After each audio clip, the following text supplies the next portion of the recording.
الله وبركاته.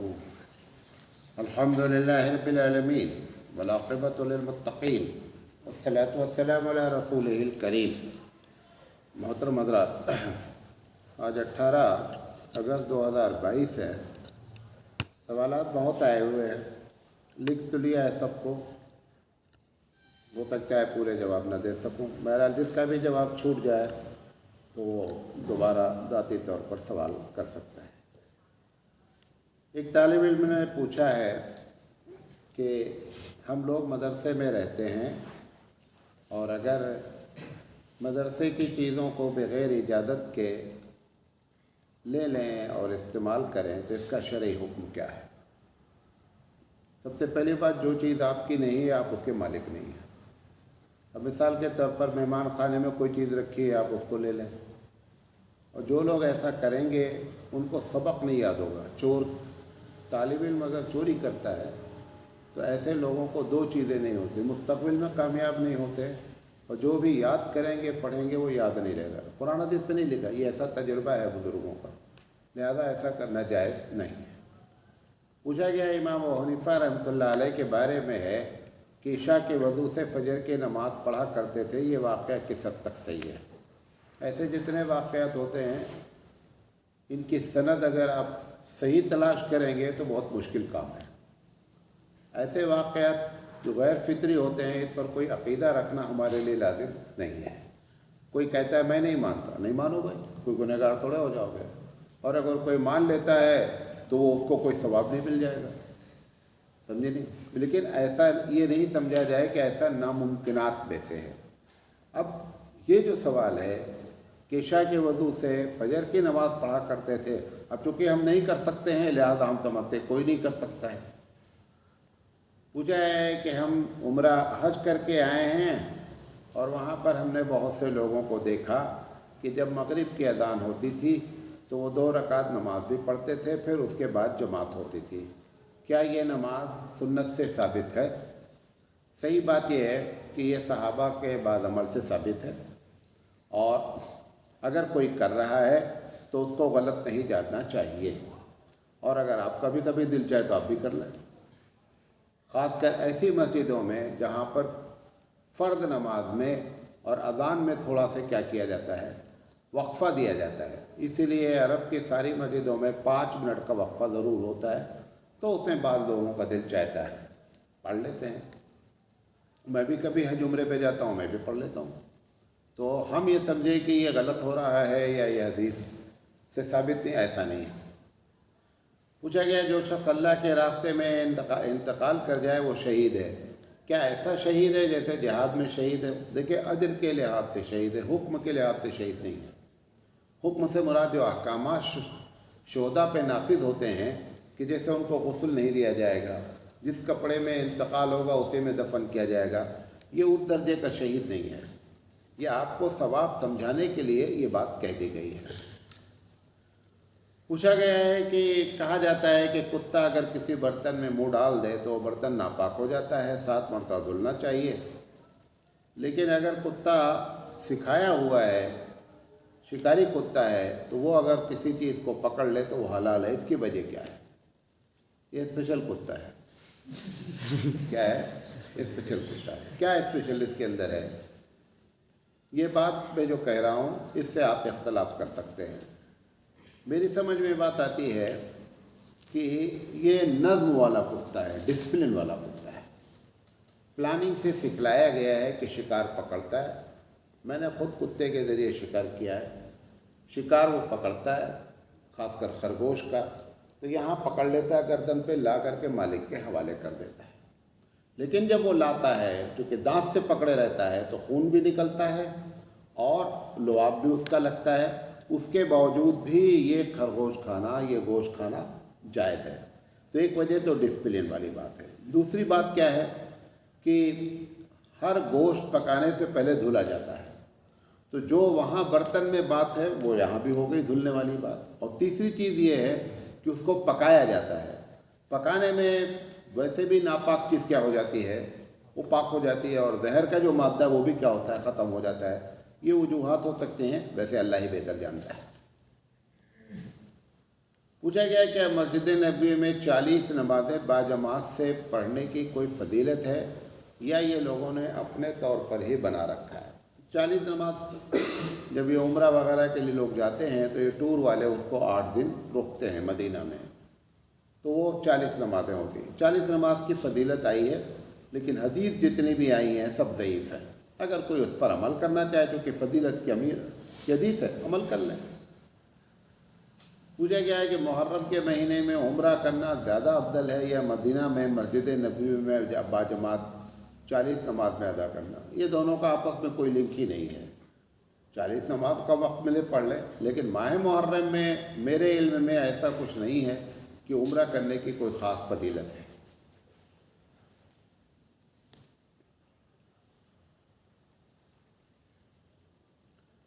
پوچھا گیا کہ غیر مسلم سے سلام کے لیے کن لفظوں کا استعمال کرنا چاہیے؟ بہت سی کالج والے میں تو بچے ہائے کہہ دیتے ہیں، وہ بھی سلام ہے۔ بعض جگہ سلام کہہ دیتے ہیں، گڈ مارننگ بول سکتے ہیں، لیکن ایسے الفاظ کا استعمال نہیں کرنا چاہیے جس کے معنی شرکیہ ہو۔ جیسے کوئی آدمی کہتا ہے نمستے، یا جواب میں نمستے، یہ الفاظ جو ہے نمستے کے ہم مخالف نہیں ہیں۔ نمستے کے معنی ہی ہوتا ہے کہ ہم اپنا مستق آپ کے سامنے جھکاتے ہیں، تو مسلمان کا مستق صرف اللہ کے سامنے جھکتا ہے اور کسی، اس لیے ہم اس لفظ میں شرک ہے اس بنیاد پر منع کیا جاتا ہے۔ اور دوسرے جتنے ایسے الفاظ ہیں جس میں شرکیہ معنی نہیں ہے اس کے کہنے میں کوئی حرج نہیں ہے۔ پوچھا گیا ہے کہ بھارت میں دینی جماعتوں کے امیر غیر عالم کیوں ہیں؟ یہ قیامت کی علامت ہے، یہ قیامت کی، کیونکہ بھارت میں جو دینی جماعتیں ہیں اس میں 90% دین کی جماعت کے امیر ایسے لوگ ہوں گے جو دین ہی نہیں جانتے۔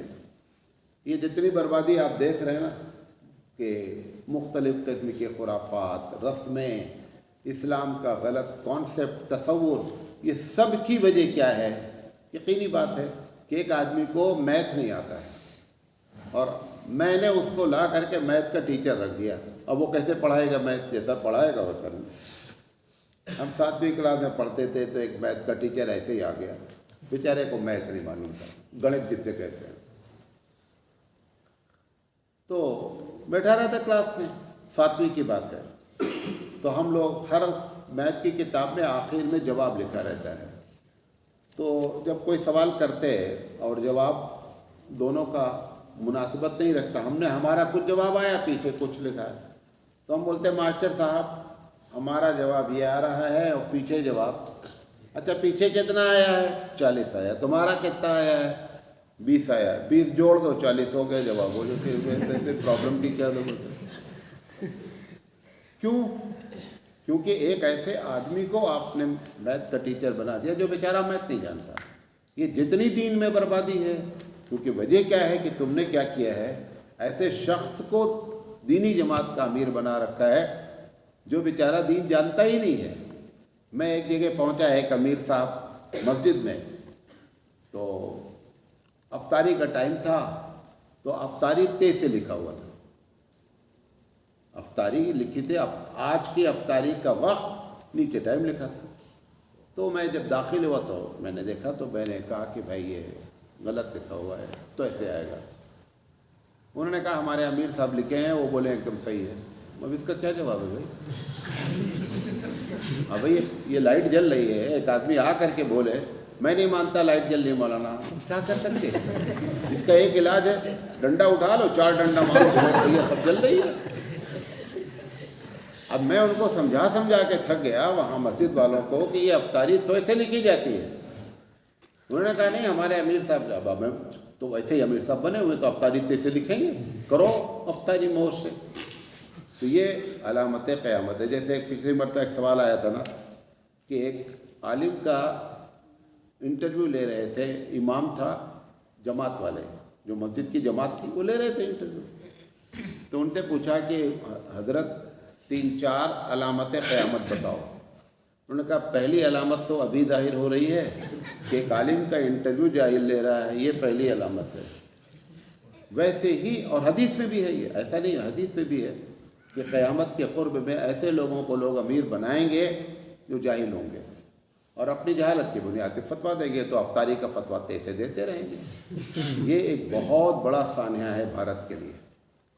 لہذا بھارت میں آپ یہ سوچیں کہ آپ اچھے مسلمان بن جائیں، آپ کے گھر والے، ایسا کبھی نہیں ہوگا، ایسا کبھی نہیں ہوگا۔ کیوں؟ کیونکہ جب دینی جماعت کے امیر اس قسم کے لوگ ہوں گے تو یہ نتائج نکلنا ہی چاہیے، نہیں نکلے تو سمجھ جاؤ کچھ چمتکار ہو رہا ہے۔ لہٰذا یہ ہو رہا ہے تو یہ فطری بات ہے۔ پوچھا گیا ایک مومن ہے، کلمہ پڑھتا ہے، روزہ نماز کرتا ہے، لیکن شرک کرتا ہے، اگر وہ توبہ کیے بغیر مر جائے تو کیا وہ ہمیشہ ہمیشہ جہنم میں رہے گا یا سزا بھگت کر جنت میں چلا جائے گا؟ دیکھیں اس بات کو یاد رکھیں، شرک دو طریقے کا ہوتا ہے، ایک شرک فی العقیدہ ہے، ایک شرک فی العمل ہے۔ اگر عقیدہ یہ رکھتا ہے کہ یہ شخص عبادت کے لائق ہے، اس کی عبادت ہونی چاہیے، اللہ کی بھی ہونی چاہیے، اس کی بھی، تو ایسا شخص جیسے یہ عقیدہ رکھے گا مسلمان کی لسٹ سے نکل کر کہاں چلا جائے گا؟ کافر میں داخل ہو جائے گا۔ جو کافر کے ساتھ معاملہ ہوگا وہی اس کے ساتھ معاملہ ہوگا۔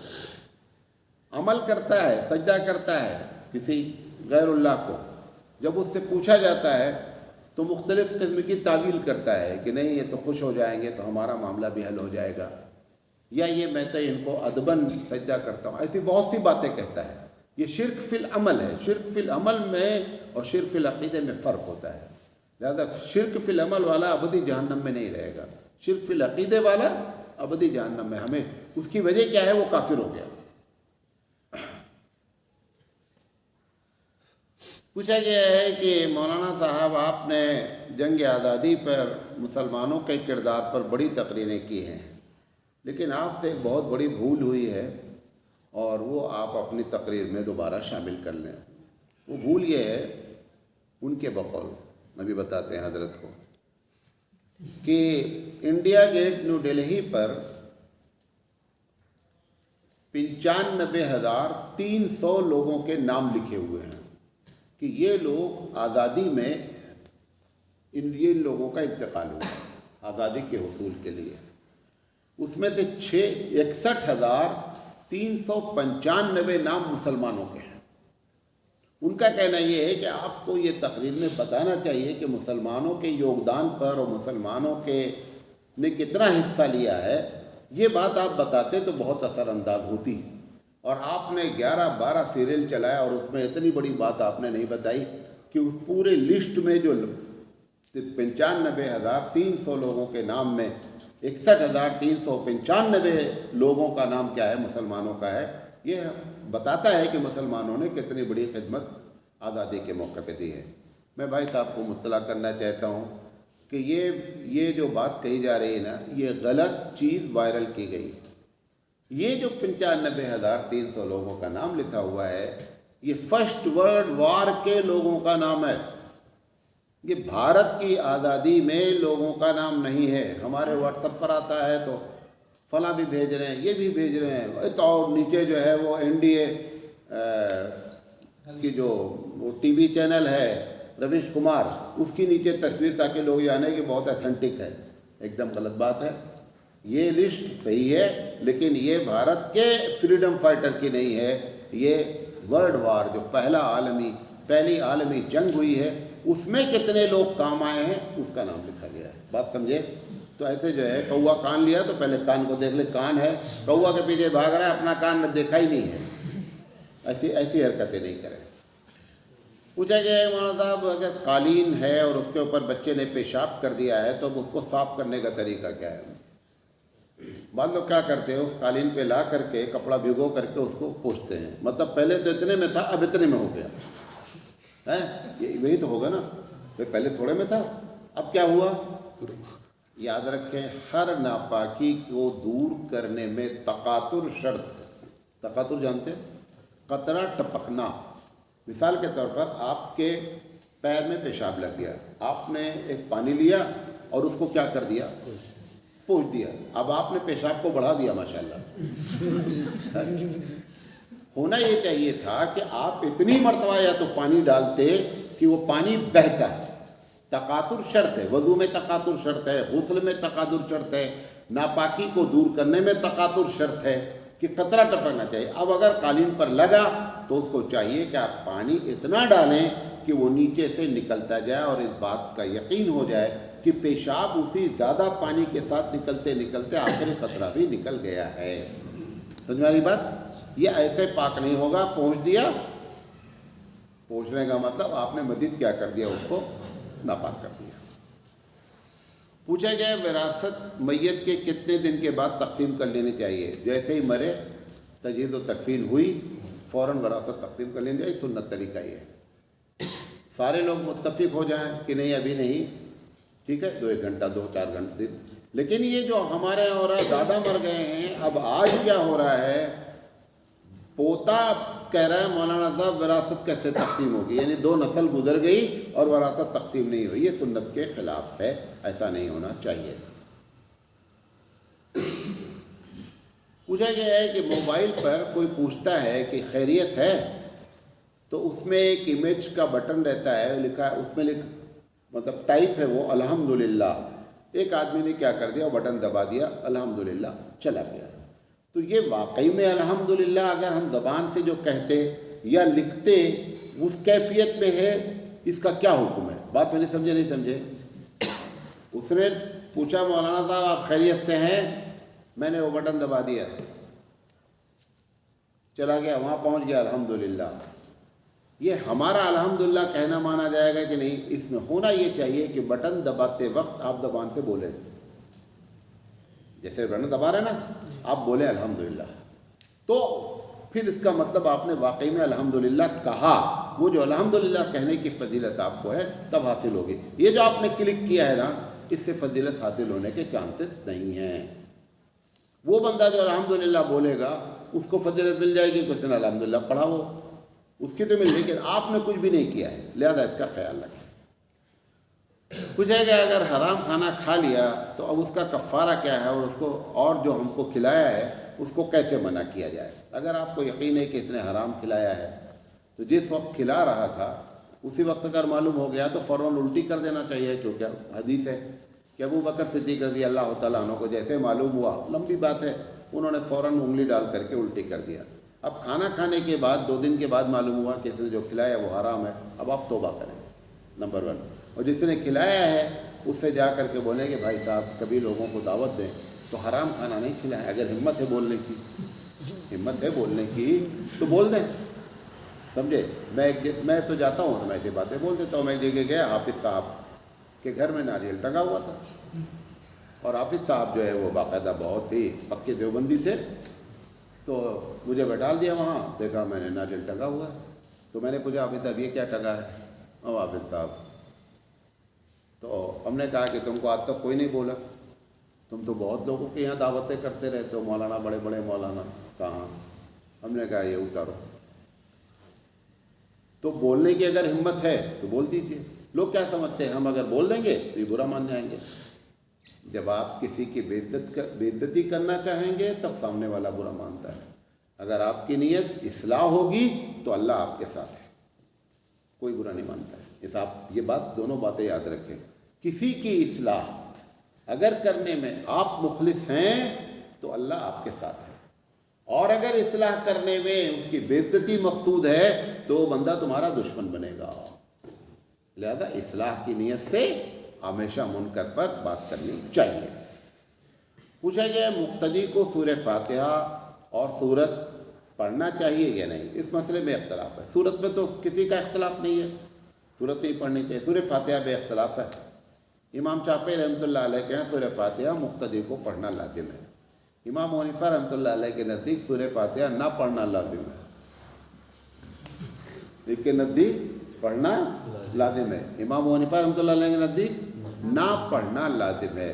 اب جب مسئلے میں اختلاف ہو جاتا ہے تو پھر کوئی جو اختلاف ہے آپ کو نقل کر دیا. پوچھا گیا ہے کہ اسلام میں مشترکہ خاندانی نظام کا کیا تصور ہے؟ اس پر میں بہت باتیں کر چکا ہوں.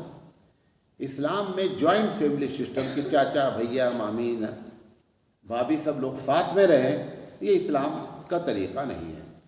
اسلام چاہتا ہے کہ سب لوگ الگ الگ رہیں اور سب کے دل جڑے رہیں. لوگ کیا کہتے ہیں؟ سب لوگ ملے رہیں اور دل پھٹے رہیں. یہی ہوتا ہے نا بھائی، دیورانی جیٹھانی رہ رہی ہیں، دونوں کے اندر میں دل میں کیا ہے، صفائی نہیں ہے، لیکن رہ رہی ہیں ساتھ میں. یہ جو شو بازی ہو رہی ہے، شو بازی بند ہونی چاہیے.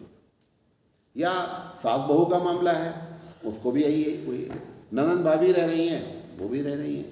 یہ جتنا بھی جوائنٹ فیملی سسٹم اور جتنی لڑائی ہے بھارت میں، اس کی وجہ کیا ہے، یہی لوگ ہیں. لہذا وہ لڑائی ہوتی رہے گی اور آپ جو ہے وہ ریفری بنے رہیے، سیٹی بجاتے رہیے. آپ یہ کام کر سکتے ہیں، بڑا کام. لیکن اسلام میں جوائنٹ فیملی سسٹم کا کوئی تصور. ایک دلیل دے دیتا ہوں. حضرت فاطمہ رضی اللہ تعالیٰ عنہ نبی کریم صلی اللہ علیہ وسلم کی صاحبزادی ہیں، حضرت علی کرم اللہ وجہہ کی بیوی ہیں. کوئی ایک واقعہ کوئی بتائے تاریخ سے کہ حضرت علی کی والدہ کبھی بھی حضرت فاطمہ کے ساتھ رہی ہوں. حالانکہ وہ ان کا نام بھی فاطمہ ہے. کس کا؟ حضرت علی کی والدہ کا نام بھی فاطمہ ہے اور ایمان لائی ہیں اور مدینہ آئی ہیں. اس کے باوجود بھی کبھی بھی ساس بہو اکٹھا نہیں رہی ہیں. میں یہ نہیں کہنا نہیں رہنا چاہیے، رہیں آپ، لیکن لڑائی نہیں کریں. اگر لڑائی کر کے رہ رہے ہیں تو یہ جو اکٹھا ہے اور دل پھٹا ہے، یہ بیکار کی زندگی ہے. پوچھا گیا ہے کہ اذان کے وقت لیٹے ہوئے لوگ بیٹھ جاتے ہیں. بچپن سے سنا تھا کہ جو اذان کے وقت لیٹا رہتا ہے وہ اسپتال پہنچ جاتا ہے. اس کی کیا حقیقت ہے؟ اذان کے احترام میں کوئی آدمی، دیکھیں ایک آپ لوگ مولوی کا کورس کر رہے ہیں، ایک جملہ غور سے سنیں، اس کو یاد رکھیں. ادب دلیل کا محتاج نہیں ہوتا ہے. کیا جملہ بولا؟ ادب کسی چیز کا ادب دلیل کا محتاج نہیں ہوتا ہے.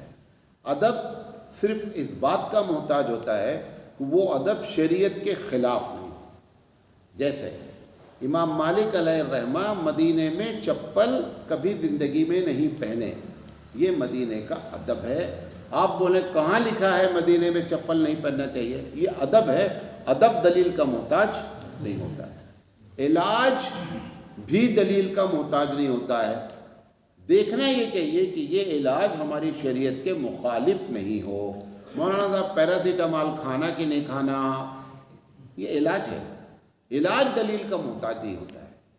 اسی طریقے سے ادب دلیل کا محتاج نہیں. ایک آدمی اذان کے لیے بیٹھ جاتا ہے، یا یہ کہ ایک آدمی قبلے کی طرف پیر کر کے نہیں لیٹتا ہے. کوئی حدیث تھوڑے لکھی ہوئی ہے کہ قبلے کی طرف پیر کر کے نہیں لیٹنا چاہیے، کہیں نہیں لکھا ہے. یہ ہمارا ادب ہے، یہ ہمارا. اچھا مزے کی بات دیکھو، جو حدیث میں لکھا ہے وہ کرتا ہے. حدیث میں لکھا ہے کہ قبلے کی طرف منہ کر کے کبھی تھوکنا نہیں چاہیے، اس کا اہتمام نہیں کرتا. میں ابھی ایک پروگرام میں گیا ایک جگہ، ایسے ہی مسجد میں بیٹھ گیا، جیسے اعظم بھائی بیٹھے ہیں، اور پیر پھیلا لیا. پیر میں تکلیف تھی.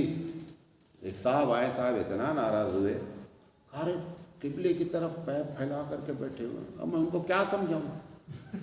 اچھا لوگ یہ بھی نہیں سوچ رہے ہیں کہ ایک آدمی ہے تھوڑا موڑا پڑھا لکھا ہے یار، اگر ناجائز حرام کی کیٹیگری بھی ہوگا تو وہ ایسا کام نہیں کرے گا. لیکن اتنا عوام نے اس کو مسئلے کو کر دیا. اگر اسی کے سامنے ہم تھوک دیں قبلے کی طرف تو ان کے فرشتوں کو بھی خبر نہیں کہ یہ منع ہے. لہذا ادب ہے یہ کہ اذان کے وقت. لیکن یہ کہ اگر لیٹے رہیں گے تو ہسپتال پہنچ جائیں گے، تو بہت سے ہسپتال بھر جائیں گے 2-4 دن میں ہی. پوچھا جائے لوگ داڑھی اور مونچھ کے بال کاٹتے ہیں، لیکن بہت سے لوگوں کے کان کے اوپر بال ہوتے ہیں اور وہ اس کو نہیں کاٹتے. کیا اس کا کوئی شرعی حکم ہے؟ اگر یہ کوئی عقیدہ ہے کہ داڑھی کا بال کاٹا جا سکتا ہے، جو لمبی داڑھی ہے، یا مونچھ کا بال کاٹنا ہی چاہیے، لیکن کان کا بال نہیں کاٹنا چاہیے، مجھے تو نہیں معلوم ہے کوئی عقیدہ ہے. بہرحال کان کا بال کاٹا جا سکتا ہے. پوچھا گیا ہے کہ ابھی جو جمعیت العلماء کا پروگرام ہوا بنگلور میں 13، 14، 15، اس میں جو اہم باتیں ہوئی ہیں جائز اور نہ، کیونکہ یہ جو پروگرام ہوا تھا یہ فقہی سیمینار تھا، اس میں کچھ باتیں تھیں جو مذاکرے کے طور پر تھیں. تو اس میں سے ایک یہ تھا کہ میڈیکل انشورنس کرایا جا سکتا ہے یا نہیں. تو اس پر 300-400 مفتیان کو بھارت کے جمع کیا گیا تھا، اور اس سے پہلے 50 سے 60 مفتیوں نے اس کے اوپر مقالہ لکھا تھا. پھر اس پر بحث ہوئی وہاں، پھر اس کے بعد اس پر یہ ہو کر کے شارٹ میں جو بات آخر میں ہوئی کہ ضرورت کے تحت میڈیکل انشورنس کرایا جا سکتا ہے، کیونکہ یہ بات نہ قرآن میں لکھی ہے نہ حدیث میں لکھی ہے، لہذا اس میں ہر حال میں بیٹھ کر کے مسئلے کی کوئی اجتہاد کرنا ہی کرنا تھا۔ ایک مسئلہ یہ، دوسرا اس میں جو اہم تھا کہ یہ جو جی ایس ٹی لگائی گئی ہے، اور یہ جی ایس ٹی ایسا ایک کیا کہتے ہیں ٹیکس ہے جو شرعی لحاظ سے کوئی ٹیکس نہیں ہے، لہذا اگر کوئی آدمی اپنے انٹرسٹ کی رقم سے جی ایس ٹی ادا کرنا چاہے تو ادا کر سکتا ہے، کچھ کنڈیشن ہے، بہرحال لے دے کر کے مختصراً آپ کو بتا دیا کہ جائز ہے۔ واللہ اعلم بالصواب۔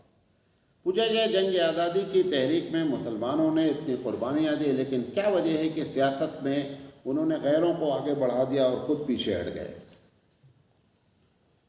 اچھا سوال ہے۔ اصل میں مسلمانوں نے جنگ آزادی میں ایک بڑا رول ادا کیا، یہ غیر مسلم بھی مانتے ہیں۔ انہوں نے ایک ٹارگٹ بنایا کہ ہم کو اس دیش میں آزاد ہونا ہے، انگریزوں کو بھگانا ہے۔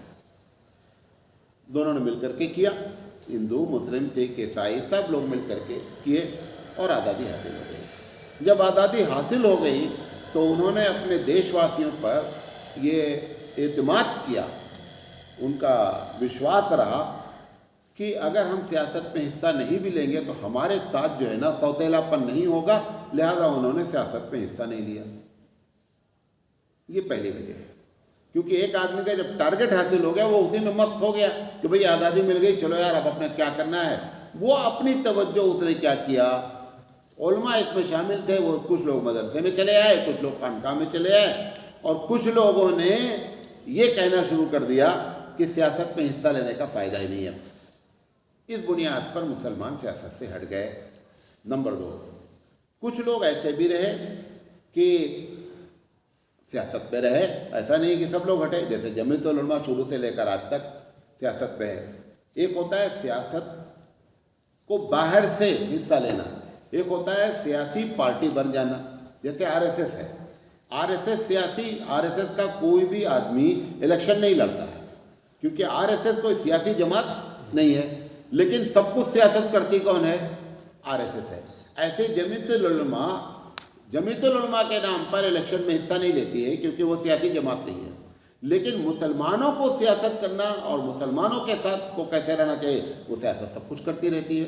تو ایسا نہیں ہے کہ سبھی لوگوں نے کنارہ کشی کی، دوسرے لوگ شامل بھی ہیں۔ پوچھا گیا مسلم جنگ آزادی کے دن اتنے جوش سے نہیں مناتے ہیں جتنا غیر مسلم آزادی کے دن کو مناتے ہیں، پچھلے 5-6 سالوں میں کچھ تبدیلی آئی ہے، ایسا کیوں ہوا؟ نہیں سمجھے بات؟ جب جیسے 15 اگست ہے، 26 جنوری ہے، تو جتنا غیر لوگ اس کو بہت دھوم دھام سے مناتے ہیں اتنا مسلمان نہیں مناتے ہیں، تو اس کی کیا وجہ ہے؟ تو ایک بات تو یہ جواب دے سکتا ہوں کہ مناتے ہیں، لیکن صحیح بات ہے انہوں نے جو کہی ہے یہ صحیح بات ہے کہ اس جوش اور ولولے سے 1947 کے بعد سے ابھی 10-12 سال سے مسلمان کچھ آگے بڑھے، ورنہ نہیں مناتے تھے۔ اس کی وجہ آپ کو بتا دیتے ہیں۔ مسلمان کو اب آزادی میں بڑا کردار ادا کیا ہے، اس کو اپنی تاریخ ہی نہیں معلوم ہے۔ جب تاریخ معلوم ہوگی تب خوشی منائے گا نا۔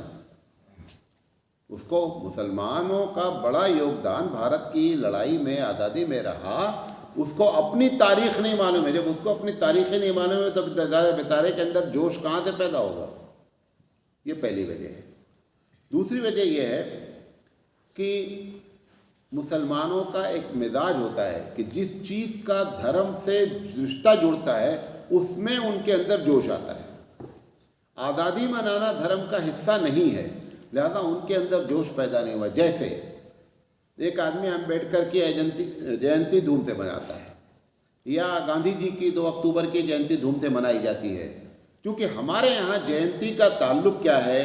دھرم سے نہیں ہے، لہذا ہم اس میں بھی جوش نہیں دکھلاتے ہیں۔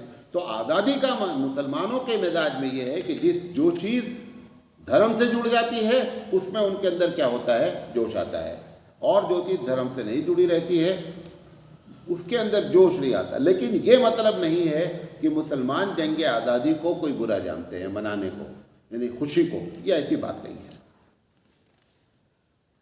پوچھیں گے ہمارے علاقے میں ہر ماہ کی 11 تاریخ کو مسجد میں نماز پڑھی جاتی ہے اور اس نماز کا نام نماز غوثیہ ہے، اس کی شرعی حیثیت کیا ہے؟ شرعی حیثیت حضرت عبد القادر جیلانی رحمۃ اللہ علیہ جو غوث سے پاک کہلاتے ہیں، ان سے پوچھے تو صحیح بتائیں گے، انہی کے نام کی نماز ہے، اللہ کے نام کی نماز ہی نہیں ہے۔ نماز کا نام کیا ہے؟ غوثیہ نماز۔ تو سب سے بہتر تو ہے کہ عبد القادر جیلانی رحمۃ اللہ علیہ کی کتاب اٹھائی جائے اور اس کتاب سے اس مسئلے کا فتویٰ دیا جائے، کیونکہ اس کا نام ہی نماز غوثیہ ہے، نمبر 1۔ نمبر 2، جو لوگ بھی نماز پڑھتے ہیں ثواب کا تو کوئی سوال نہیں ہے، گناہ پکا ہے۔ یہ ضروری نہیں ہوتا ہے کہ اس گناہ کے لیے غلط کام ہی کیا جائے تو گناہ ہوتا ہے، صحیح کام پر بھی گناہ ہوتا ہے۔ مثال کے طور پر فجر کی کئی رکعت ہے؟ 2 رکعت ہے۔ موسم بہت اچھا ہے اور پڑھنے والے حافظ صاحب نیاز صاحب ہیں، آج حافظ صاحب 3 رکعت پڑھا دے، اور بہت مزہ، موسم بہت شاندار ہے، تو یہ 1 رکعت پڑھ کے ثواب زیادہ مل جائے گا۔ یہ 1 رکعت پڑھنے کا نہ تو نماز ہوگی 3 رکعت کی، اور 1 رکعت کا جو حرکت کی گئی اس پر گناہ مزید ہوگا۔ تو ہر اچھی چیز ثواب نہیں ہوتی۔ ثواب، پھر سے سنے جملہ جو بولنا جا رہا ہوں، ہر نیک کام میں ثواب کی وجہ اطاعت الہی اور اطاعت رسول ہے۔ دیکھنے میں یہ کام اچھا ہے لہذا اچھا ہے، ایسا اسلام کی پالیسی نہیں ہے۔ اچھا اس لیے ہے کہ اس کی نسبت اللہ سے جڑی ہے، رسول سے جڑی ہے، صحابہ کا عمل ہے، لہذا وہ کام اچھا ہے، ورنہ سارے کام اچھے نہیں ہوتے۔ پوچھا گیا ہے کہ اگر جھنڈا وغیرہ گر جاتا ہے تو بعض لوگ اس کو اٹھا کر کے چومتے ہیں اور سلوٹ مارتے ہیں، اس کا یہ شرعی حکم نہیں ہے، یہ اخلاقی طور پر ایک آدمی کرتا ہے، لیکن اگر عقیدے کے ساتھ کرتا ہے تو صحیح نہیں ہے۔ پوچھا گیا بہت سے لوگوں کے آگے ڈاکٹر لگا ہوا ہے جبکہ وہ ڈاکٹر نہیں ہیں، جیسے ڈاکٹر اسرار صاحب، ڈاکٹر عبدالکلام وغیرہ وغیرہ۔ بھائی صاحب کو معلوم نہیں ہے کہ ڈاکٹر صرف جو ہے وہ MBBS یا BOMS پاس والوں کو نہیں لگایا جاتا۔ کسی مضمون پر جب کوئی آدمی PhD کر لیتا ہے تو اس کو بھی ڈاکٹر کہا جاتا ہے، ڈاکٹریٹ کرتے ہیں وہ ڈاکٹر کہلاتے ہیں۔ لہذا اس وجہ سے، اور رہا یہ جو ڈاکٹر اسرار صاحب کی بات کہی، یہ تو واقعی میں ڈاکٹر عبدالکلام ہیں یا ڈاکٹر ذاکر نائک ہیں، یہ لوگ تو واقعی میں ڈاکٹر ہیں، لیکن ڈاکٹر دونوں کو کہا جاتا ہے۔ پوچھا گیا ہے کہ ایک صاحب تقریر کر رہے تھے اور انہوں نے کہا کہ اللہ کے راستے میں نکلنے کے لیے اللہ نے جبریل سے کہا کہ زمین کے ذرے کو گن کے لاؤ کہ زمین میں کتنے ذرے ہیں، اور سمندر کے قطرے کو گن کے بتاؤ۔ انہوں نے زمین کے قطرے گن دیے اور سمندر کے قطرے گن دیے۔ پھر ان سے کہا گیا کہ جو لوگ دین کا کام کرتے ہیں ان کی نیکیاں کتنی ہیں ان کو گن کے لاؤ۔ انہوں نے کہا یہ ہمارے بس میں نہیں ہے، یعنی زمین کے ذرات گنے جا سکتے ہیں، پانی کا قطرہ گنا جا سکتا ہے، لیکن جو لوگ دین میں نکلے ہوئے ہیں ان کے ثواب کو نہیں گنا جا سکتا۔ انہوں نے پوچھا مولانا صاحب یہ حدیث کس میں ہے؟ وہ جو بولا ہے اسی سے پوچھو۔ مولانا حقانی صاحب تقریر کرتے تھے، سنا ہے نا؟ جگہ دو، بہت زیادہ سو رہے، اتنا غور سے نہیں سنا۔ مولانا حقانی صاحب تقریر کرتے تھے تو آخر میں کہتے تھے کہ اب جو میں کہہ رہا ہوں یہ بے صفے کی ہے، یعنی اس کی دلیل ہم سے نہیں پوچھنا۔ تو یہ صاحب جتنی باتیں کی ہیں سب چھوڑ رہے ہیں، سمجھے، بے تکی باتیں۔ پوچھا گیا ہے کہ زمزم ہم لے کر آئے ہیں لیکن اس بار زمزم بہت کم لانے کا موقع ملا، لہذا جب لوگوں کو پلاتے ہیں تو تھوڑا سے زمزم ڈالتے ہیں، تھوڑا سے دوسرا پانی ڈالتے ہیں اور ان کو پلاتے ہیں۔ تو کیا ہم ایسا کر سکتے ہیں؟ ایسا کریں، لیکن یہ نہ بولیں کہ ہم آپ کو خالص زمزم پلا رہے ہیں، دھوکہ نہیں دیں، بلکہ بہتر ہے کہ بتا، کیوں ایک تو زمزم کا الگ سے ذائقہ ہوتا ہے۔ اب وہ بندے تم نے زمزم ڈالا 2 چمچ اور 20 چمچ اس میں ڈال دیا کیا ہے پانی، تو اس کو زمزم کا ذائقہ ہی نہیں مل پائے گا۔ تو کہیں ایسا نہ ہو بیچارہ کہ اور کنفیوز ہے، لہٰذا صاف صاف اس کو بتا دیں کہ صاحب یہ زمزم ہے لیکن مکس ہے۔ ہم ایک جگہ پہنچے، بہت ایڈوانس آدمی تھے، بڑے کا گوشت پکایا انہوں نے، نلی چھوٹے کی ڈال دی۔ گوشت کس کا تھا؟ بڑے کا تھا، اس میں نلیاں کیا ڈال دیا؟ چھوٹے کا ڈال دیا. اور مجھ سے کہہ رہے ہیں سراج بھائی چھوٹے کا ہے, آپ کو پرہیز ہے, چھوٹے کا ہے کھائیے. تو ایک دو مرتبہ ہم نے سن لیا. اس کے بعد جب وہ زیادہ اصرار ہوا تو میں نے ایک جملہ بول دیا. ہم نے کہا گوشت تو یہ چھوٹے کا ہے, لیکن اس بچے نے دودھ پیا ہے بھینس کو. گوشت چھوٹے کا ہے, لیکن یہ جو جانور ہے اس نے دودھ کس کا پیا ہے؟ بھینس کا پیا ہے. یہ ایسے لوگ جو ہوشیاری دکھلاتے ہیں نا, وہاں پر ان کو بتانا چاہیے کہ آپ ہوشیار ہیں. ایک جملہ سن لیجیے, یہ بھی آپ اسمبلی میں کسی دن بولیے گا, نصیحت ولیوں میں.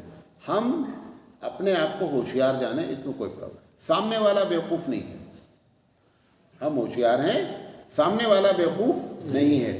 اور جب آپ کو معلوم ہو جائے مومن بھولا اچھا نہیں ہوتا, نوٹ کرنا ہے, یہ سمجھے.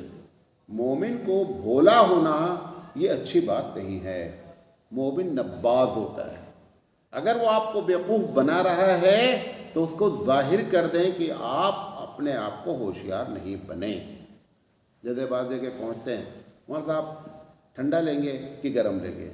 اب یہ بخیل آدمی ہے تو ہم بول دیتے ہیں پہلے گرم دے دو, تھوڑی دیر کے بعد ٹھنڈا دے دو. یہ سب علاج ہے ان لوگوں کا, یہ سب علاج ہے. یہ سب عجیب و غریب قسم کی سوسائٹی میں باتیں ہیں. بہرحال اپنے آپ کو ہوشیار سمجھنا کوئی بری بات نہیں ہے, لیکن سامنے والوں کو بیوقوف سمجھنے کا بھی حق آپ کو نہیں ہے. پوچھا گیا مولانا صاحب ایک حدیث ہے کہ عمر رضی اللہ تعالیٰ عنہ نے کہا کہ سود والی جو آیت نازل ہوئی اس کے بعد اللہ کے رسول صلی اللہ علیہ وسلم نے اس کے بارے میں ہم کو پوری وضاحت نہیں کی, لہذا ہم سود کے بارے میں پوری بات نہیں جانتے, تو اس لیے سود کے معاملے میں اختلاف ہے. تو حضرت عمر نے جو بات کی اس کا مطلب کیا ہے دیکھیں, یاد رکھیں. قرآن مجید, غور سے سنیے گا, قرآن مجید میں جو بات نازل ہوتی ہے, نبی کریم صلی اللہ علیہ وسلم کو اگر یہ بات ہے کہ یہ متشابہات میں نہیں ہے تو آپ کو اس کو تشریح کرنے کی ضرورت نہیں ہے. آپ سمجھ رہے ہیں کہ جو بات نازل ہوئی ہے یہ نص صریح ہے, اس سے بات سود کی سمجھ میں آ رہی, لہٰذا آپ نے تشریح نہیں کیا. اب رہا حضرت عمر رضی اللہ تعالیٰ عنہ نے کہا یہ ان کی اپنی ذاتی رائے ہے. بات سمجھے نہیں سمجھے.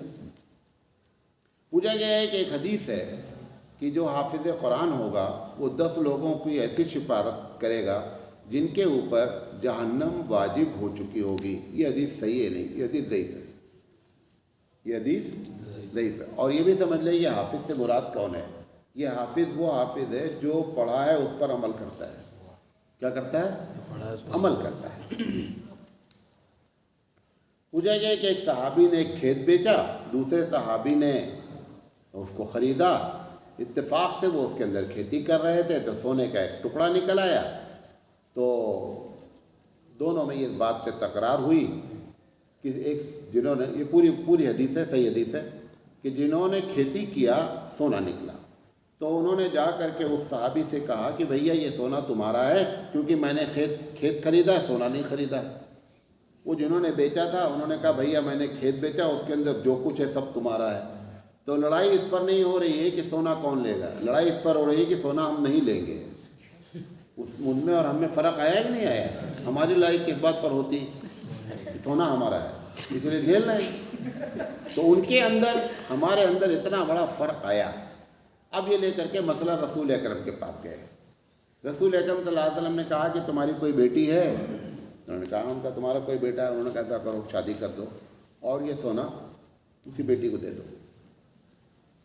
اب انہوں نے حضرت نے جو سوال کیا ہے کہ شادی کروا دی گئی جبکہ جہیز دینا اسلام میں منع ہے, تو یہ جہیز دلوایا گیا.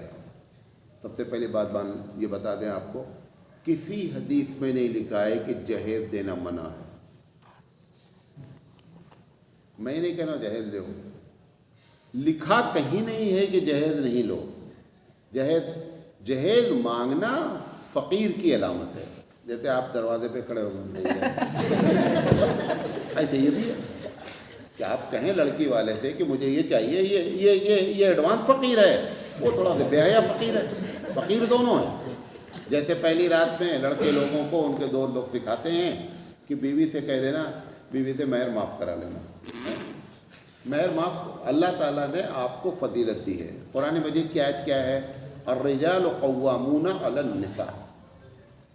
آگے کیا ہے کہ تم کو قوام بنایا گیا۔ علت کیا بیان کی گئی ہے؟ علت بیان کی گئی ہے کہ تم ان کے اوپر پیسہ خرچہ کرتے ہو۔ کیا کرتے ہو؟ تم نے پہلے دن ہی فقیر ہی بن گئے بیوی کے سامنے، یہ فقیر کا کام ہے۔ تو جہیز مانگنا فقیروں کا کام ہے، لیکن یہ جو لکھا ہے کہ اسلام میں جہیز مانگنا منع، ایسی حدیث کوئی نہیں ہے۔ تو سب سے پہلی بات تو یہ جان لیں۔ دوسری چیز یہ ہے کہ یہ جو اللہ کے رسول نے کیا، یہ مسئلے کو حل کرنے کے لیے، کیا کوئی جہیز کے نام پہ نہیں دیا کہ بھائی کوئی نہیں لے رہا ہے، ایسے دونوں کو فائدہ ہو جائے گا، اس کی بہو ہو جائے گی، اس کا لڑکا ہو جائے گا، معاملہ حل ہو جائے گا۔ تو معاملے کو حل کیا گیا ہے، جہیز کی ترغیب نہیں دلائی گئی ہے۔ پوچھا گیا میت کے قبر پر دفن کے بعد انگلی رکھ کر کے سورہ بقرہ کا پہلا رکوع اور سورہ بقرہ کا آخری رکوع پڑھا جاتا ہے، یہ حدیث سے ثابت ہے کہ نہیں؟ یہ حدیث جو ہے وہ طبرانی کی حدیث ہے، حدیث نمبر 13613 ہے۔ بیہقی میں بھی حدیث موجود ہے، 9794 ہے، لیکن حدیث ضعیف ہے۔ پوچھا گیا علماء کرام اکثر سیلری کے پیچھے پڑے ہیں، خدمت کا جذبہ نظر نہیں آتا ہے، تو اس کا علاج کیا ہے؟ سب سے پہلی بات تو یہ ہے کہ جو بھی آدمی پیدا ہوتا ہے، کوئی بھی، سب سے پہلے وہ تلاش کرتا میرا کھانا کدھر ہے، تلاش کرتا کہ نہیں؟ وہ ٹاں جو بچہ روتا رہتا، کس چیز کے لیے رو رہا ہے؟ بھوکا ہے وہ۔ تو یہ جو مولانا یہ جن صاحب نے لکھا کہ اکثر علماء، چونکہ تم نے سیلری رکھی کم ہے، بھئی ایک آدمی کے پیٹ میں درد ہے، بار بار آپ کو کہے کہ مجھے پیٹ میں درد، آپ اس کے اوپر اور غصہ ہو جائے کہ تم یار ہر وقت پیٹ میں درد کی بات کرتے ہیں۔ بھئی درد ہے تو درد بول رہا ہے یار وہ ہے۔ جب ہم مدرسے والوں نے، ہم مسجد کے ذمہ داروں نے، جن کی پینشن 50,000 40,000 ہے، وہ امام صاحب کی تنخواہ کتنی رکھ رہے ہیں؟ وہ 10,000 رکھ رہے ہیں۔ تو تم نے سیلری جب کم رکھی تو سیلری کم کی شکایت کرے گی۔ اس کے باوجود جن لوگوں کی تنخواہیں 70,000 90,000 ہیں، ہر سال میں ایک مرتبہ نہیں تو 2 سال میں ایک مرتبہ اسٹرائک کرتے رہتے ہیں۔ مولوی نے کب اسٹرائک کیا بھیا؟ اگر مولوی اسٹرائک کر دے، مسجد کا امام کر دے اور مؤذن اسٹرائک کر دے، نماز ہی نہیں ہوگی۔ جاؤ پڑھو نماز۔ اگر امام صاحب طے کر لیں کہ تنخواہ نہیں بڑھاؤ گے تو نماز نہیں، جاؤ اپنی اپنی نماز پڑھو۔ بہت سی مسجدیں ہیں جہاں کوئی پڑھانے والا نہیں ہے۔ ایک امام کا واقعہ بتایا تھا نا، ہمارے بھائی صاحب جن کا انتقال ہو گیا، احمد ارشاد بھائی، اللہ ان کی مغفرت فرمائے، کہا کہ ایک امام صاحب مستقل کہہ رہے تھے تنخواہ بڑھاؤ، نہیں بڑھا رہے تھے، تو انہوں نے چھوڑ دیا۔ وہاں سے خط لکھ دیا کہ 2 سال سے بغیر وضو کی فجر کی نماز پڑھائی، نماز دوہرا لو۔ پورے نمازیوں کو انہوں نے ٹینشن میں ڈال دیا مولانا صاحب نے۔ لہذا عالم کی قدر کرنی چاہیے، تنخواہیں بڑھانی چاہیے۔ لہذا وہ جو شکایت کر رہا ہے، اس کا یہ مطلب نہیں کہ اس کے اندر خدمت کا جذبہ نہیں ہے۔ پیٹ جب تک نہیں بھرتا بابو، کوئی خدمت نہیں ہوتی۔ پوچھا گیا ہے کہ کیا میت کے لیے بیر کی پتی سے غسل دینا لازم ہے؟ لازم نہیں ہے۔ بیر کی پتی کیوں ڈالی جاتی ہے؟ بیر کی پتی اگر گرم پانی میں پڑتی ہے تو اس سے اگر دھلا جاتا ہے تو آدمی کے بدن پہ جو میل ہے وہ اپنے آپ چھٹتی ہے۔ پوچھا گیا کیا ملتانی مٹی کا استعمال کرنا سنت ہے؟ یہاں نہیں ہوتا ہے۔ یو پی میں ایک مٹی آتی ہے، ملتانی مٹی کہلاتی ہے، بہت چکنی ہوتی ہے، اس سے پہلے صابن نہیں ہوتا تھا، وہ بھی میل کو بہت کاٹتی ہے، تو اس کو پورے بدن میں مٹی لگا دیتے ہیں، وہ بٹی کی جیسے صابن کی بٹی ہوتی ہے اسے بھر، اور ماشاءاللہ اس کے بعد وہ چپکتی جب نا تو جلدی سے چھوٹتی نہیں ہے۔ اب پانی پر پانی، پانی پر پانی، پانی پر پانی۔ ویسے تو 5 منٹ میں نہا لیتا تھا جب زندہ تھا، 2.5 گھنٹے نہلا رہے ہیں اس کو، جو اپنی زندگی میں 5 منٹ میں فارغ ہو جاتا تھا، آج کتنا خوش قسمت ہے، 2.5 گھنٹے نہلا رہے ہیں۔ کیوں؟ وہ ملتانی مٹی چھوٹتی نہیں۔ اب اللہ تعالیٰ نے آپ کو صابن دے دیا ہے، نہ بیر کی پتی کو ڈالنا لازم ہے، بہرحال سنت ہے، ڈال دیں اچھی بات ہے، لیکن ملتانی اچھا حضور اعظم کو ملتانی مٹی کہاں سے ملتی؟ ملتان سے۔ ملتان پاکستان میں ہے۔ ملتان کہاں ہے؟ پاکستان میں۔ پہلے جو کپڑے ہیں آج صابن سے دھلے جاتے ہیں، ہم لوگ دیوبند میں جب پڑھتے تھے تو دھوبی کبھی صابن نہیں لگاتا تھا. معلوم ہے آپ کو کہ نہیں معلوم؟ لے ریح سے دھلا جاتا ہے. ریح جانتے ہیں؟ ایک مٹی ہوتی ہے جس کے اندر سوڈا ملا رہتا ہے، مطلب قدرتی طور پر اس کے اندر سوڈا کا مادہ رہتا ہے. تو سفید کپڑے یا کو خاص کر کے بہت صاف ہوتا، سفید کپڑے کو بھگا کر کے اس مٹی کو اس میں ڈال کر کے پورے کپڑے کو آدھا گھنٹے کے لیے لگا کے چھوڑ دیا گیا. 100 200 کپڑے، اور اس کے بعد اس کو پانی سے کیا کر دیا، دھل دیا گیا. شاندار کپڑا تیار. اب جب پریس کرنے کے بعد جب آپ اس کو جھٹکیں گے نا تو گڑ دوڑے گی ماشاءاللہ ٹھیک ٹھاک. وہ اپنی جگہ کام اس کا ہوتا ہے. لیکن یہ جو ملتانی مٹی ہے یہ تو ایسا چپک جاتی ہے. وہ ہمارے رشتہ دار کو، میں موجود نہیں تھا، لگا دیا بھائی صاحب نے. میں آیا، ہم نے کہا کتنا بھیا غسل، پانی پہ پانی آ رہا. یعنی وہ نل چلانے والا تھک گیا اور میت کا غسل مکمل نہیں ہوا. لہذا ملتانی مٹی کا چکر چھوڑ دیں، سندل کا صابن لگائیں شاندار خوشبو والا. سمجھے؟ پوچھا گیا میت کے غسل میں کیا چیز واجب ہے. جیسے زندہ رہتا ہے آدمی تو کیا چیز واجب ہے، غسل میں کیا چیز واجب ہے. بتایا تو جاتا آپ کو 3 فرض ہے نا، حقیقت میں فرض ایک ہی ہے. اس کے پہلے بھی آپ کو بتایا کہ پورے بدن کا بھیگنا اور تقاطر ہونا. یہ ناک کا اوپر کا حصہ بدن میں ہی کہلاتا ہے. حلق تک بعض لوگ کیا سمجھتے ہیں جب تک غرارہ نہیں کریں گے تب تک غسل نہیں ہوتا ہے. ایسی بات نہیں ہے. جہاں یہ کوا ہوتا ہے جو چھوٹا سا لٹکتا رہتا ہے وہ حصہ جسم کا ہی کہلاتا ہے. تو پورے بدن کا بھیگنا اور قطرہ ٹپک جانا غسل ہو جاتا ہے. میت کے لیے بھی وہی فرض ہے، میت کے لیے بھی وہی چیز فرض ہے. لہذا یہ جو آپ نہلا رہے ہیں 3 آدمی 4 آدمی، سمجھے؟ معلوم نہیں کیا، ہم تو سوچتے کیا نہلاتے ہیں، کیا کرتے ہیں. اب جس کلر میں ہے وہ پکا کلر ہے، گورا تو ہو نہیں جائے گا. وہ پکا کلر ہوتا ہے اللہ والا. پکے کلر کو چھوڑانے کے چکر میں بیچارے کیا کیا حرکت کر رہے ہیں، حالانکہ پکا کلر پکا ہی رہتا ہے. پوچھا گیا کیا خودکشی کرنے والوں کی نماز جنازہ پڑھ سکتے ہیں. ابھی ہبلی میں پرسوں یہ حادثہ پیش آیا. بہرحال نماز جنازہ پڑھی جا سکتی ہے اور اس کے لیے دعائے مغفرت بھی کی جا سکتی ہے. پوچھا گیا ہے کہ ایک صاحبہ نے پوچھا ہے کہ میرے بال پیچھے سے 2.5 فٹ ہیں، اگر میں نیچے سے 6 انچ کاٹ دوں تو کاٹ سکتی ہوں کہ نہیں؟ ایک دم کاٹ سکتی ہوں. نیچے سے 2.5 فٹ ہے، 6 انچ کاٹ دیا کتنا بچا؟ 2 فٹ بچا. 2 فٹ لٹک رہا ہے اگر بال عورت کا تو پیچھے سے اگر یہ محسوس ہونے لگے گا کہ مرد ہے، یہ تشبہ نہیں ہے. اگر تشبہ ہو جائے گا، تشبہ سمجھتے ہیں، تشبہ بالرجال، اگر ایسا عورت نے بال کاٹا کہ پیچھے سے دیکھنے والے کو کنفیوز ہو گیا کہ یہ مرد ہے یا عورت ہے، تب تو وہ بال رکھنا حرام ہے. لیکن اگر اس کے بال ایسے ہیں کہ پیچھے سے دیکھنے سے بھی لگتا ہے کہ عورت ہے تو پھر ایسے شکل میں کوئی مسئلہ نہیں ہے.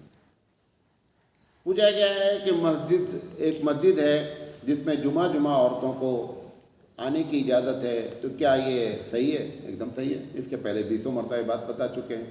یہ تو جن لوگوں نے ناجائز کا فتویٰ دے رکھا ہے، آج نہیں کل دینا ہے پھر جائز کا فتویٰ ابھی دے دیں زیادہ اچھا ہے. کوئی وجہ نہیں ہے کہ آپ عورت کو مسجد میں نہ آنے کا فتویٰ دیں. کیوں؟ اس وقت بازار جانے کا فتویٰ، جاب کرنے کا فتویٰ، کالج جانے کا فتویٰ، جا سکتی. کہاں نہیں جا سکتی ہے؟ مسجد میں. ارے سارے غنڈے ہی رہتے کیا؟ بازار کے بارے میں حدیث موجود ہے کہ سب سے بدترین جگہ کیا ہے؟ بازار ہے. وہاں پر اجازت ہے، کاؤنٹر پر بیٹھنے کی اجازت، سیلس مین سیلس وومن سب کچھ. لیکن اگر نہیں آ سکتی بیچارے تو کہاں نہیں آ سکتی؟ اللہ رسول کی بات جہاں ہوتی وہاں نہیں آ سکتی ہے. یہ فتویٰ دیا گیا جس زمانے میں دیا گیا ہوگا کوئی ضرورت کے تحت، فوراً اس فتوے کو میری سمجھ سے واپس لینا چاہیے، رجوع کرنا چاہیے اور حدیث کے مطابق فتویٰ دینا چاہیے. حضرت عائشہ صدیقہ رضی اللہ تعالی عنہا نے کہا کہ اگر اللہ کے رسول صلی اللہ علیہ وسلم یہ دیکھ لیتے تو اللہ کے رسول منع کر دیتے عورتوں کو مسجد میں آنے سے. ایک دم صحیح بات ہے، انہوں نے جو دیکھا. لیکن حضرت عائشہ تو سب سے بڑی مفتیاں ہیں نا، مفتیوں کی مفتی ہیں، وہ سب سے بڑی ہیں. ان کو اسی دن یہ فتویٰ دے دینا چاہیے تھا، کیونکہ اب تم لوگ ایسی حرکت کر رہی ہو لہذا آج سے تمہارا آنا مکروہ تحریمی ہے یا حرام ہے۔ یہ فتویٰ نہیں دیا انہوں نے، گرچہ محسوس کیا کہ غلط ہو رہا، اس کے باوجود نہیں کا فتویٰ نہیں دیا گیا۔ لہذا یہ فتوے پر ہم لوگوں کو رجوع کرنا چاہیے، اور ہر حال میں یہ نہیں کہہ رہا ہوں، یہ بھی عورت نہیں سمجھے کہ مسجد میں آنے سے اس کو 27 گنا ثواب ملے گا، قطعی نہیں۔ عورت کی نماز اس کے گھر کے کمرے میں سب سے افضل ہے، حتیٰ کہ مسجد نبوی میں پڑھنے سے بھی افضل ہے، وہ اپنی جگہ ہے۔ لیکن یہ عورت مسجد میں نہیں آ سکتی ہے، مکروہ تحریمی ہے، یہ بات بھی ایک دم غلط ہے۔ پوچھا گیا کیا مسجد میں تفسیر قرآن نہیں کی جا سکتی ہے؟ کیوں نہیں کی جا سکتی؟ ارے اللہ کا گھر ہے یار، اللہ کی کتاب اللہ کے گھر میں نہیں پڑھی جائے گی تو کہاں پڑھی جائے گی؟ چرچ میں پڑھی جائے گی، مندر میں پڑھی جائے گی، کہاں پڑھی جائے گی؟ اللہ کی کتاب ہے، اللہ کے گھر میں پڑھنا چاہیے۔ پوچھا گیا ایک بھائی نے دوسرے بھائی کو وراثت میں حصہ دے دیا کئی سال پہلے، اب اس زمین کی قیمت بڑھ گئی ہے، لہذا وہ چھوٹا بھائی اس سے بڑے بھائی سے کہہ رہا ہے کہ یہ جو تم نے وراثت دی ہے، تمہارے حصے میں جو زمین آئی اب دوبارہ پھر سے تقسیم کرو کیونکہ اس کا ریٹ بڑھ گیا۔ ایک دم غلط بات ہے۔ جب ایک وقت آیا زمین تقسیم ہو گئی، تمہارا یہ حصہ ہمارا یہ حصہ، اب کسی کی زمین کا ریٹ بڑھ گیا تو وہ آ کر کے بولیں کہ نہیں اب اس کو دوبارہ تقسیم کرو، یہ بات غلط کہہ رہے ہیں۔ پوچھا گیا جس موبائل میں قرآن کریم کا اپلیکیشن ہو تو کیا اسے بلا وضو چھو سکتے ہیں؟ دیکھیں اس میں یہ ہے کہ جب اسکرین کھلا ہوا مطلب آیتیں نظر آ رہی ہیں تو ایسے موقع پر احتیاط کرنا چاہیے کہ ناپاک آدمی جو ہے، چاہے وہ حائضہ عورت ہو یا جنبی مرد ہو، اس کو اسکرین نہیں چھونا چاہیے۔ لیکن اگر وہ ایپ بند کر دیا گیا ہے، جیب میں رکھا ہوا ہے، ناپاک آدمی ہے، کوئی فرق نہیں پڑتا ہے۔ اسی طرح پوچھا گیا ہے کہ کیا پیریڈ والی عورت جو ہے وہ جس طریقے سے روزہ کی قضا کرتی ہے نماز کی بھی قضا کرے گی؟ نماز کی قضا نہیں ہے۔ اگر 5 دن وہ ناپاک رہی تو 5 دن میں 25 نماز چھوٹی، 25 نماز کی قضا کرنے کی کوئی ضرورت نہیں ہے، اللہ تعالیٰ نے اس کو معاف کر رکھا ہے۔ وآخر دعوانا ان الحمد للہ رب العالمین۔